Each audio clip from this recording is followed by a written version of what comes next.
Meghalaya traveller and author Ian Lyngdoh'S book titled Ficus Khasiana was released by RAJYA MP Professor W.R. KHARLUKHI at a function held at the Asian Confluence Shillong on the 21st of April 2022.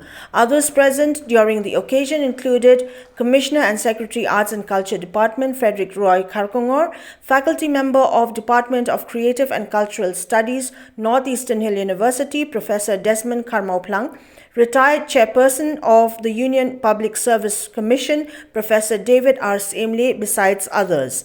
The book Ficus Khasiana is a collection of experiences of author Ian Lyngdoh during his travels to rural parts of Meghalaya, particularly to eastern and western Rewar areas. In relation to Ficus elastica or the rubber tree, the scientific term Ficus Khasiana is interpreted as the tree of the Khasi people, informed the author.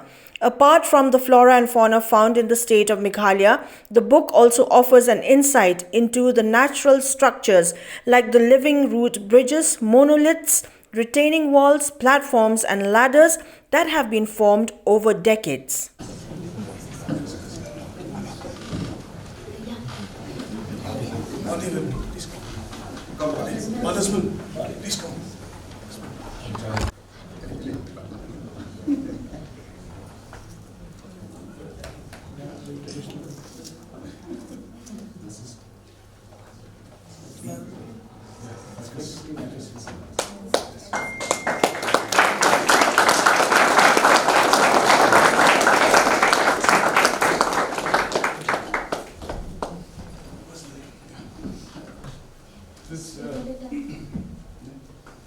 Department of Art and Culture first initiative, support, vision and commitment to promote